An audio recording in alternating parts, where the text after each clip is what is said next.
Assalamualaikum warahmatullahi wabarakatuh. Perkenalkan nama saya Najmuddin Anwar Wicaksono dengan nomor induk mahasiswa 22032508. Di sini saya akan menjelaskan yaitu tentang anatomi sistem pencernaan atau sistem digestif. Untuk memenuhi tugas mata kuliah anatomi fisiologi yang dibimbing oleh Bapak Henry Didi Harto, S.Kepners MPD. Di sini saya menempuh program D3 Reka Medis di Setia Malang. Yang pertama yaitu definisi dari sistem pencernaan. Sistem pencernaan merupakan sistem yang menerima makanan dari luar dan mempersiapkan untuk diserap oleh tubuh atau proses pencernaan yang terbentang mulai dari mulut sampai anus. Pintu masuknya zat-zat nutrisi, vitamin, mineral, dan cairan ke dalam tubuh. Dan tempat bagi protein, lemak, dan karbohidrat yang akan dipecah dalam bagian yang lebih sederhana agar bisa diserap oleh tubuh. Zat-zat tersebut melewati mukosa kemudian masuk ke dalam aliran pembuluh limfe atau darah untuk dipakai untuk tubuh. Selanjutnya yaitu proses pencernaan terdiri dari dua proses. Yang pertama pencernaan secara mekanik, yaitu proses penghancuran fisik makanan menjadi bagian-bagian yang lebih kecil. Yang kedua yaitu pencernaan secara kimiawi, yaitu pengubahan molekul-molekul nutrisi kompleks yang menjadi lebih sederhana yang biasanya dibantu oleh kerja enzim. Baik, yang ini adalah anatomi dari sistem pencernaan. Yang pertama ada saluran pencernaan yang terdiri dari rongga mulut atau cavitas odis, ada faring, esophagus, gaster, intestinum tenui, ada kolon, rektum, dan anus. Untuk organ tambahan atau aksesoris, ada gigi, lidah, kelenjar ludah, kandung empedu, pankreas, dan hati. Yang akan kita bahas yang pertama dalam saluran pencernaan yaitu adalah rongga mulut atau cavitas oris. Rongga mulut merupakan organ pertama dari saluran pencernaan yang letaknya meluas dari bibir sampai isthmus faucium, yaitu perbatasan antara mulut dan faring. Organ kelengkapan mulut terdiri dari bibir, pipi, gigi, lidah, kelenjar ludah, atau saliva. Selanjutnya yaitu fungsi mulut.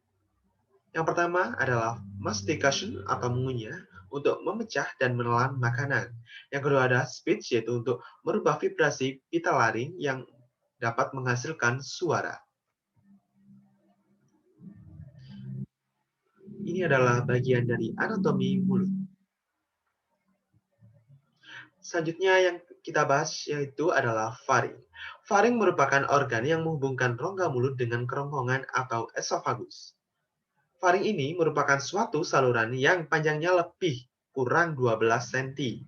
Di dalam lengkung faring terdapat tonsil atau amandel, yaitu kumpulan kelenjar limfe yang banyak mengandung limfosit dan merupakan pertahanan terhadap infeksi.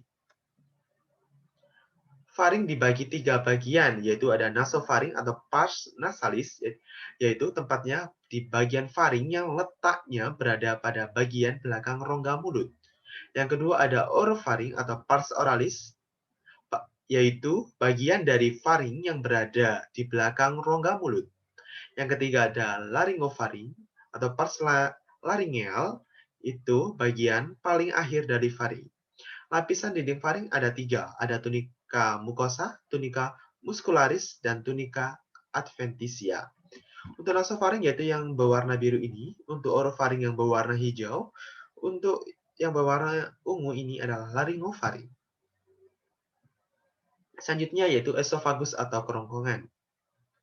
Kerongkongan atau esophagus adalah tabung atau tub berotot pada vertebrata yang dilalui sewaktu makan mengalir dari bagian mulut ke dalam lambung. Kerongkongan adalah saluran yang panjangnya sekitar 25 cm dan berfungsi untuk menyalurkan makanan dan minuman dari mulut ke dalam lambung. Di dalam saluran ini terdapat otot-otot khusus menyerupai katup yang disebut lower esophageal sphincter. Katup ini berfungsi untuk memastikan makanan atau minuman yang sudah mencapai lambung agar tidak kembali naik ke kerongkongan atau mulut. Dinding esofagus terdiri dari 4 lapisan. Yang pertama ada lapisan mukosa, yaitu epitel berlapis gepeng bertingkat, bersifat akali dan tidak tahan terhadap isi lambung yang asam. Yang kedua adalah lapisan submukosa, mengandung sel-sel sektoris yang menghasilkan mukus untuk mempermudah jalannya makanan sewaktu menelan dan melindungi mukosa dari cedera akibat zat kimia. Yang ketiga yaitu ada lapisan muskularis, tersusun dari bagian luar longitudinal, bagian dalam sirkular, bagian otot atas esofagus merupakan otot rangka dan separuh bawah otot polos. Di antaranya campuran antara otot rangka dan otot polos. Lapisan serosa, yaitu lapisan luar esofagus, tidak memiliki lapisan serosa, melainkan terdiri atas jaringan ikat yang jarang menghubungkan esofagus dengan struktur yang berdekatan. Selanjutnya yaitu gaster atau lambung. Lambung merupakan organ berbentuk seperti kantong yang terdiri dari dinding berotot. Di lambung terjadi sistem pencernaan secara mekanik, di mana makanan dan minuman diremas dan diaduk menjadi bubur makanan atau kim oleh otot polos. Lambung ini berfungsi sebagai gudang makanan yang berkontraksi secara ritmik untuk mencampur makanan dengan enzim-enzim. Di bagian lambung juga terjadi pencernaan secara kimiawi, di mana makanan dicerna oleh enzim dalam getah lambung yang dihasilkan oleh sel kelenjar dinding lambung. Getah lambung terdiri dari ada pepsin, enzim yang fungsinya memecah protein menjadi pepton dan proteosa. Yang kedua ada renin, enzim yang menggumpalkan protein, susu atau kasein lalu dicerna oleh pepsin. Yang ketiga ada asam klorida atau HCl, yaitu asam yang berfungsi untuk membunuh kuman dan bakteri pada makanan dan mengaktifkan pepsinogen menjadi pepsin. Yang terakhir ada lipase gastrik, yaitu enzim yang mengubah lemak menjadi asam lemak. Setelah melalui proses sistem pencernaan tersebut, lambung secara perlahan-lahan meneruskan kim ke usus halus dengan gerakan peristaltik. Bagian-bagian lambung. Yang pertama ada kardiak, yaitu bagian lambung yang berhubungan langsung dengan esofagus. Bagian ini berbentuk seperti tabung yang sempit. Yang kedua ada fundus, yaitu bagian yang berada di atas badan lambung dan berbentuk kubah. Yang ketiga ada badan lambung, yaitu bagian terbesar dan utama dari lambung. Yang keempat ada antrum, adalah bagian di bawah lambung yang menampung makanan sebelum dilepaskan ke usus halus.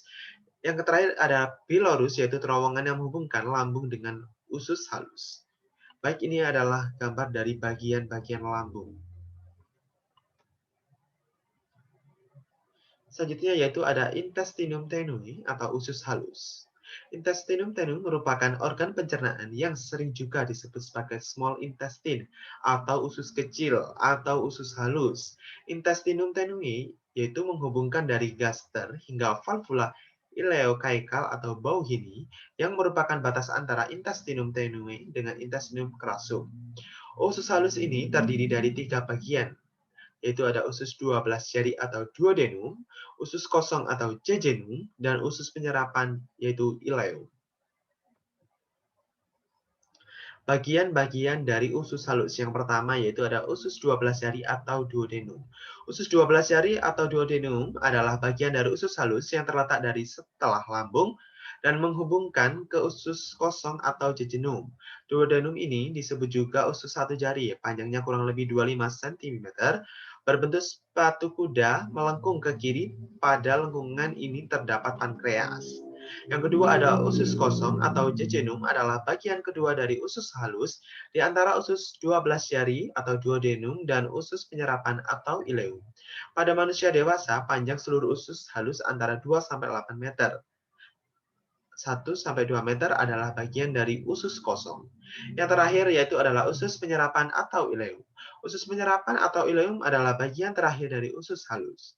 Pada sistem pencernaan manusia, ileum memiliki panjang sekitar 2-4 meter dan terletak setelah duodenum dan jejunum dan dilanjutkan oleh usus buntu.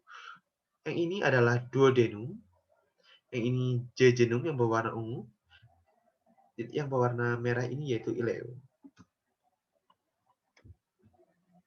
Selanjutnya yaitu kolon atau usus besar. Usus besar atau kolon adalah bagian usus antara usus buntu dan rektum.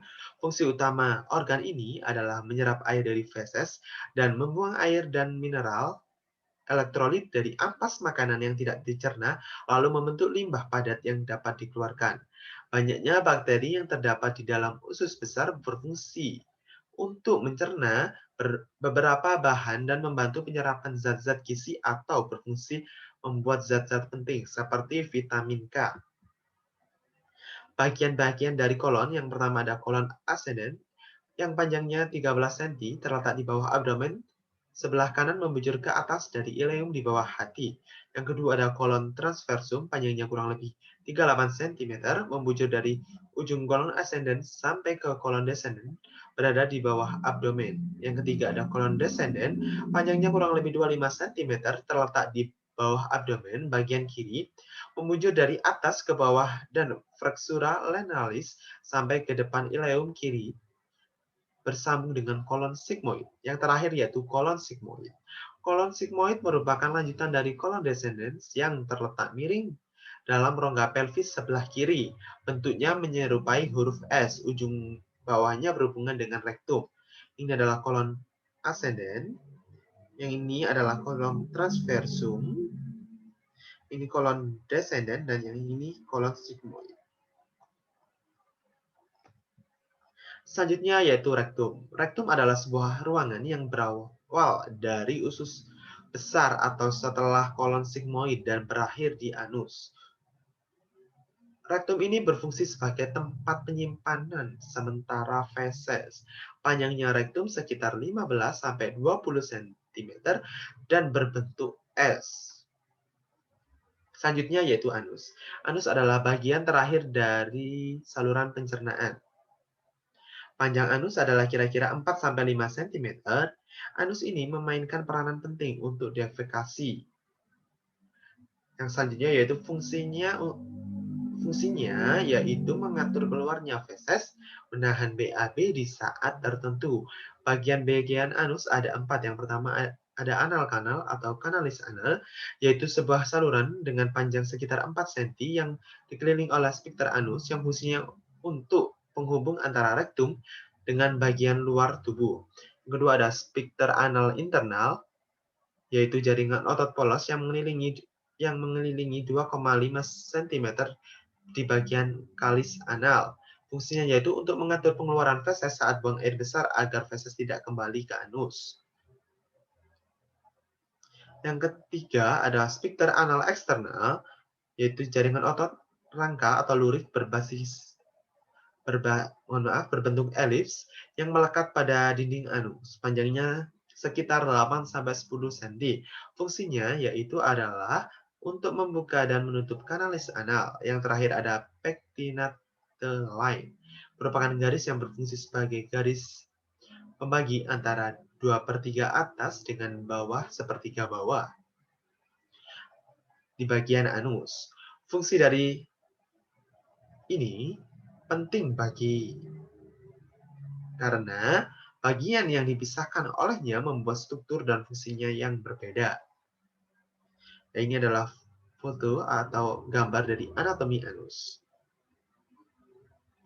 Baik, yang selanjutnya yang kita bahas yaitu adalah organ tambahan atau aksesorius. Yang pertama ada gigi. Gigi adalah bagian dalam tubuh manusia yang cukup rumit. Fungsi gigi tidak hanya untuk mengunyah dan mencerna makanan, tapi juga berperan penting dalam berbicara. Anatomi gigi terdiri dari 3 bagian dasar, yaitu ada mahkota, bagian yang menonjol di atas gusi, ada akar gigi, bagian gigi yang tertanam dalam tulang rahang, dan yang terakhir ada leher gigi atau tempat bertemunya mahkota dan akar gigi. Untuk gambarnya ada di sebelahnya ya. Jenis-jenis gigi. Yang pertama ada gigi seri, adalah 8 gigi di depan mulut Anda, 4 di atas dan 4 di bawah. Gigi seri bekerja untuk menggigit, memotong, merobek, dan menahan makanan. Yang kedua ada gigi taring, adalah gigi yang berada di kedua sisi gigi seri, merupakan gigi yang paling tajam dan digunakan untuk merobek makanan. Yang ketiga ada premolar, yaitu digunakan untuk mengunyah dan menggiling makanan. Orang dewasa memiliki 8 premolar di setiap sisi mulut, 4 di rahang atas dan 4 di rahang bawah. Yang keempat ada gigi geraham, juga digunakan untuk mengunyah dan menggiling makanan. Gigi geraham merupakan gigi pipih yang berada di bagian belakang mulut. Dan yang terakhir ada gigi geraham bungsu, merupakan gigi yang paling akhir muncul atau terletak di bagian paling belakang gigi geraham. Ini adalah gambar dari jenis-jenis gigi. Anatomi gigi dapat dilihat dari struktur gigi. Yang pertama ada enamel, yaitu bagian luar gigi yang paling keras dan putih dari gigi. Enamel ini mengandung 95% kalsium fosfat yang berfungsi untuk melindungi jaringan vital di dalam gigi. Yang kedua ada dentin, yaitu lapisan di bawah enamel yang fungsinya sebagai lapisan pelindung dentin rusak. Apabila suhu panas atau dingin dapat masuk gigi melalui jalur ini dapat menyebabkan sensitivitas gigi atau timbulnya rasa sakit. Yang ketiga ada sementum, ada lapisan jaringan ikat berwarna kuning muda yang mengikat akar gigi dengan kuat ke gusi dan tulang rahang. Yang keempat ada pulpa, yaitu bagian dalam anatomi gigi yang lebih lembut dan ditemukan di pusat dan inti gigi, serta berisi pembuluh darah, saraf, dan jaringan lunak lainnya. Bagian ini berguna untuk memberikan nutrisi dan sinyal ke gigi Anda. Yang kelima ada periodontal ligamentum, yaitu jaringan yang membantu menahan gigi dengan kuat melawan rahang yang fungsinya untuk membantu gigi dalam menahan kekuatan ketika menggigit dan mengunyah. Dan yang terakhir adalah gusi. Gusi merupakan jaringan lunak berwarna merah muda yang bertugas melindungi tulang rahang dan akar gigi. Yang kedua yaitu ada lidah. Lidah adalah suatu organ muskular yang berhubungan dengan pengunyahan, pengecapan, dan pengucapan yang terletak pada sebagian di rongga mulut dan faring. Fungsi lidah yaitu untuk mengaduk makanan, membentuk suara sebagai alat pengecap dan menelan, serta merasakan makanan.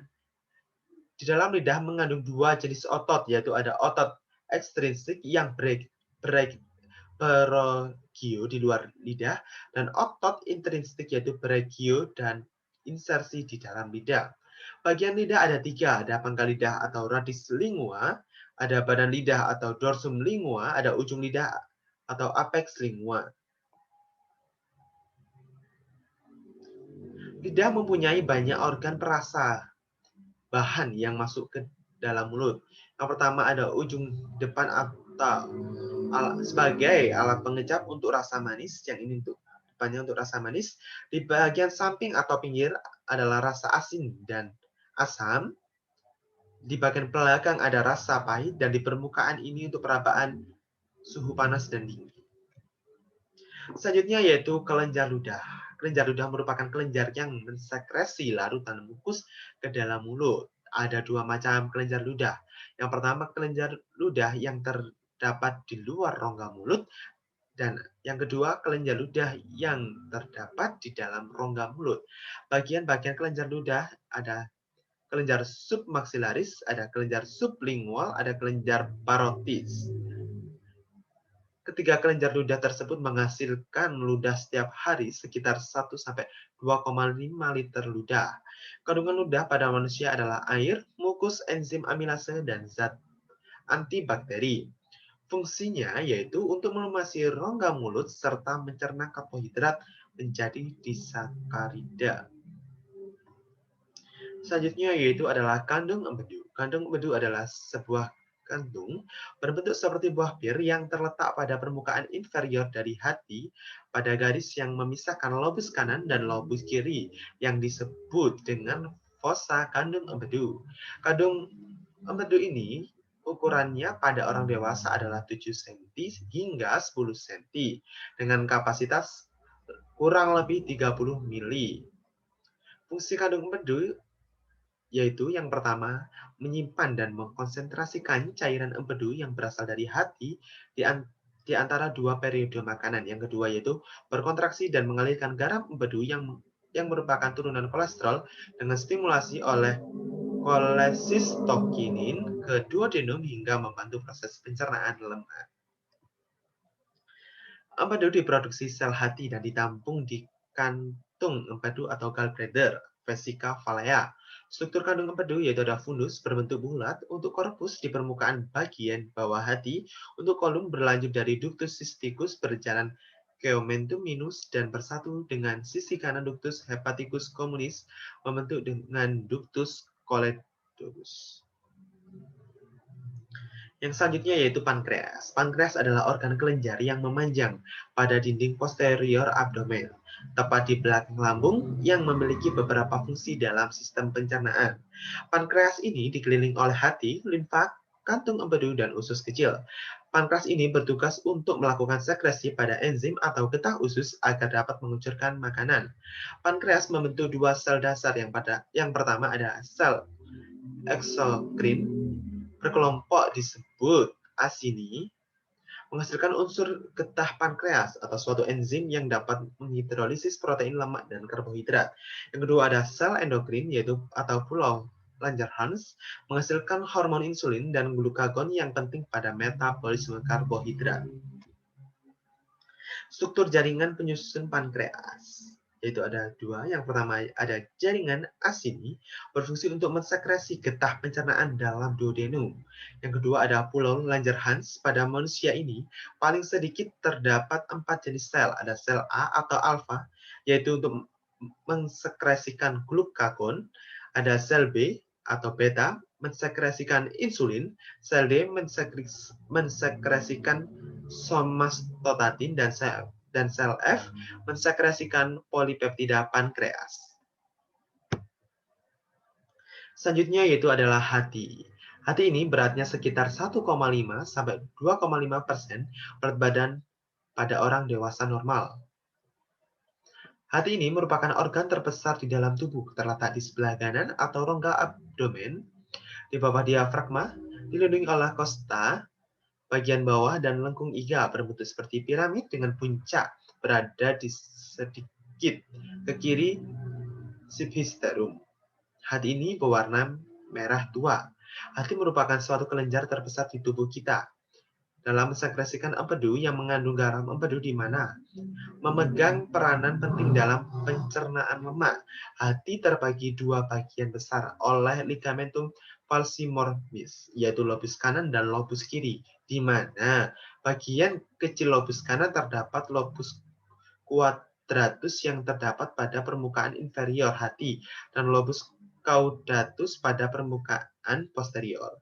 Sel hati juga menghasilkan glikogen yang akan disimpan sebagai cadangan karbohidrat dan akan dikeluarkan dengan bantuan enzim bila diperlukan dengan memecah menjadi glukosa. Fungsi hati ini dikendalikan oleh sekresi pankreas yaitu insulin. Ini adalah gambar dari anatomi hepat. Baik, ini adalah diagram dari sistem pencernaan.